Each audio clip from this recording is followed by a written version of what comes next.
Bonjour à tous, nouvelle vidéo de la mécanique de la vie, l'équation dont vous êtes l'inconnu. Merci à tous de nous suivre.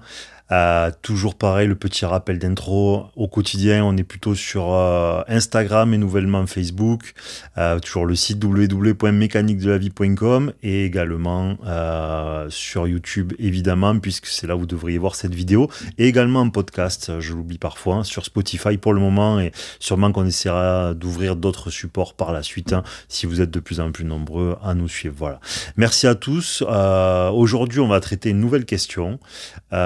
Qui est en fait pourquoi avoir créé le jeu de la vie, tout simplement. Alors c'est une question évidemment à laquelle on va répondre avec beaucoup d'humilité parce que quoi qu'il advienne, il est impossible finalement d'avoir une raison certaine à cela. Personne ne peut avoir la réponse telle qu'il soit. Je pense qu'il faut être humble par rapport à ça, mais on va quand même s'amuser à voir si on trouve une convergence qui nous tendrait à nous donner une version un petit peu rationnelle, un petit peu logique peut-être, hein, à cette question, même si dans l'absolu, effectivement, nous ne le saurons jamais. Donc je répète la question. Pourquoi avoir créé la vie? Voilà. Donc moi, je vais vous donner mon raccourci, évidemment. Cette question, je pense qu'elle nous a, pour la plupart d'entre nous, traversé l'esprit.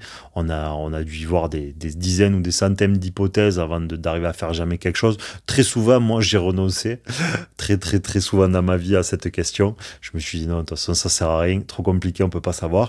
Et puis finalement, de bout en blanc, on rassemble des pièces de puzzle, on commence à accumuler, puis on s'aperçoit qu'il y a quand même des choses qui se dessinent et qui semblent être finalement de plus en plus probables. Voilà. Donc moi, une des premières choses, je pense, qui sera un peu peut-être l'introduction, c'est de voir qu'en fait, la vie est un test. Pourquoi? Parce que j'ai toujours à choisir entre bien, mal, bon ou mauvais. Et je pense que pour moi, c'est un des éléments fondamentaux. Il est étrange de voir que finalement, tout ce qui est bon s'avère mauvais par la suite, hein, ou dans une trop grande proportion. Donc il y a finalement une espèce de tentation permanente et un rappel, ou en tout cas une invitation à équilibrer en fait toutes les choses de notre vie, parce que dans un trop elles sont négatives et dans un pas assez elles le sont également, et donc tout semble graviter autour de ça. Donc la vie est un test. Donc déjà quand vous commencez à avoir ce sentiment-là, eh bien en fait ce qui va se passer déjà, c'est que ça laisse tendre que si vous êtes testé, qui vous fait passer un test? Bon, ça nous rappelle des vieux sujets, donc ça nous ramènerait au fait qu'il existe certainement un Dieu. Et pourquoi avoir créé le jeu ensuite? Donc si la vie est un test est une évaluation. Donc une évaluation, quelque part, c'est pour voir votre capacité, c'est pour évaluer en fait vos compétences et voir où vous en êtes par rapport aux prérequis de ce test, évidemment. Donc, si on est dans cette dynamique et dans cette logique-là, en fait, moi, la réponse qui m'a semblé le plus probable au vu des éléments qui m'étaient donnés, encore une fois, je rentre avec les plus probables, ceux qui me semblent les plus probables, et bien en fait, c'est simplement, alors je le dirais comme ça, de légitimer des illégitimes. Ça veut dire quoi, légitimer des illégitimes? Ça veut dire qu'en fait, nous sommes testés, à mon avis, pour voir comment nous allons fonctionner dans des paramètres qui nous sont donnés, hein, qui soient sociétaux, qui soient familiaux, qui soient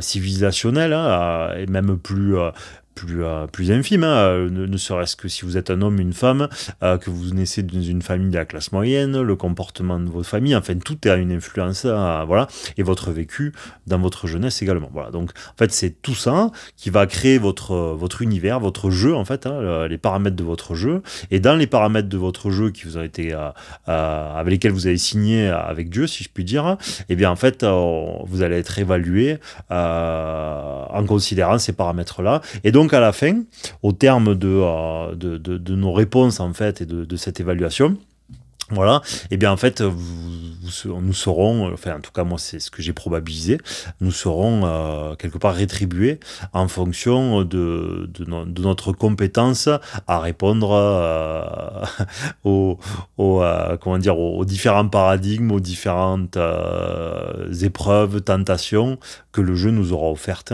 Et donc à ce titre, rétribués en fonction peut-être de notre mérite ou pas d'ailleurs, parce que peut-être que ça, vous pouvez aussi vous dire que quoi que vous fassiez, Les choses sont d'ores et déjà... Le cadeau est le même quoi que vous fassiez, voilà, et que seule l'épreuve compte. C'est pas impossible, c'est pas ce que je privilégie bien sûr, mais en tout cas ce n'est pas à exclure. Voilà, donc pour moi, j'aurais tendance à penser que la vie est en fait une raison de légitimer des illégitimes, c'est-à-dire de donner en étant méritant de recevoir. J'entends par là, et je l'ai déjà dit à maintes occasions, moi je suis toujours dans la dynamique que ce que nous vivons, tout est trop parfait, tout est trop savant et tout est trop intelligent dans la vie pour être le fruit du hasard. Ça veut dire qu'en fait il y a une correspondance dans notre vécu quotidien et dans notre rapport à ce que nous voulons comprendre de la vie ou notre rapport à Dieu. Je veux dire par là que je l'ai dit récemment dans un live,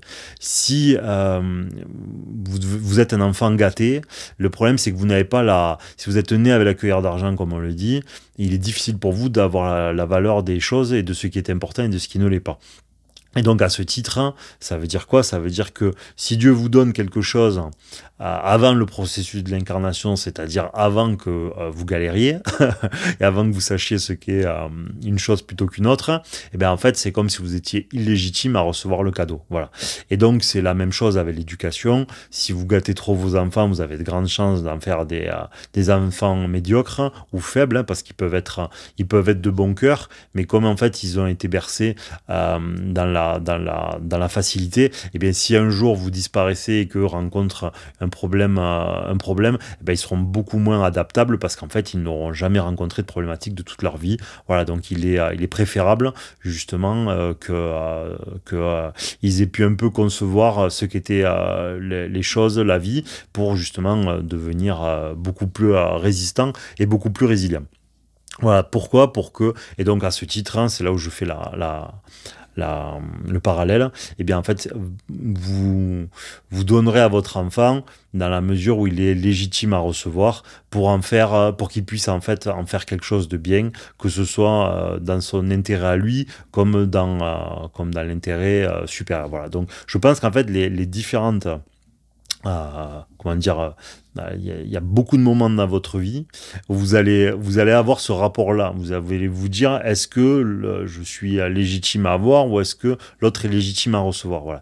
Et je pense qu'en fait, tout ce que nous vivons est une dynamique qui est créée à cette fin, à la fin en fait de légitimer des illégitimes. J'entends par là en fait de donner parce que nous aurons été méritants à recevoir. Et je rappelle que c'est ce qui tendrait à se dire aussi chez les catholiques, les anges jalousent les hommes parce que Dieu leur dit qu'il leur donnera infiniment plus qu'à eux. Voilà. Pourquoi? Parce qu'ils auraient été éprouvés dans leur chair et donc qu'ils mériteraient d'autant encore plus d'être gâtés pour ça.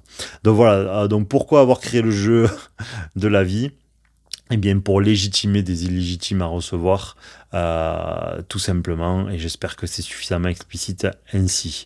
Voilà. Donc toute notre vie, nous devons construire en fait, nous sommes sur Terre dans un processus d'incarnation, qui est un processus de test, ni plus ni moins, mais le test n'est pas que dans la fonction d'être quelqu'un de bien sous le plan moral, il est dans un... Alors bien sûr, ça fait partie du jeu, mais il est dans un souci d'élévation, et dans un souci d'élévation spirituelle, mais dans un souci d'élévation aussi en termes d'équilibre et de discernement. Voilà. Parce que si vous ne vous en remettez que à la fois, eh bien vous devenez un être déconnecté, parce qu'en fait vous désincarnez du processus d'incarnation, puisqu'en fait vos deux pieds ne touchent plus la terre. Ça c'est le gros problème que l'on retrouve aujourd'hui, c'est un des problèmes majeurs de la spiritualité occidentale, c'est qu'en fait les gens finissent par avoir les deux pieds qui touchent plus au sol, et donc à la fin, d'ailleurs c'est pour ça, dans leur vie au bout d'un moment ils ont beaucoup de merde, et ils ont également des symptômes, parce qu'en fait leur corps est en fait leur âme et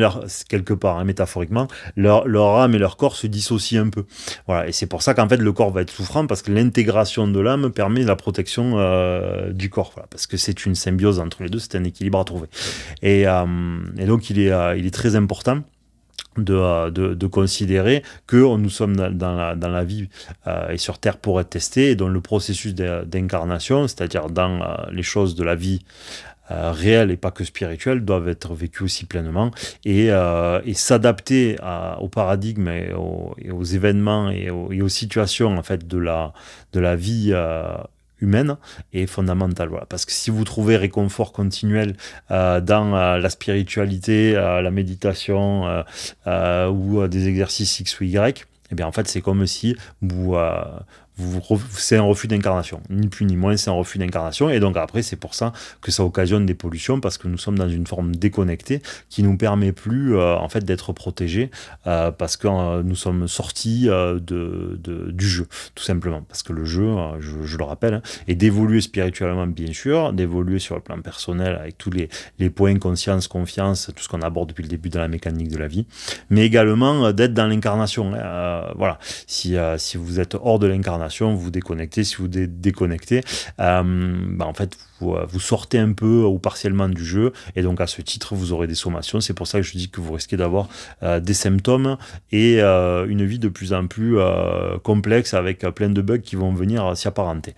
Voilà pour la réponse à la question. Merci à... Je sais plus qui c'est qui l'a envoyé. Je pense que celle-là aussi, c'est Grégoire, notre généreux donateur de ce petit groupe de vidéos. Voilà, merci à lui. Merci à tous de suivre la mécanique de la vie.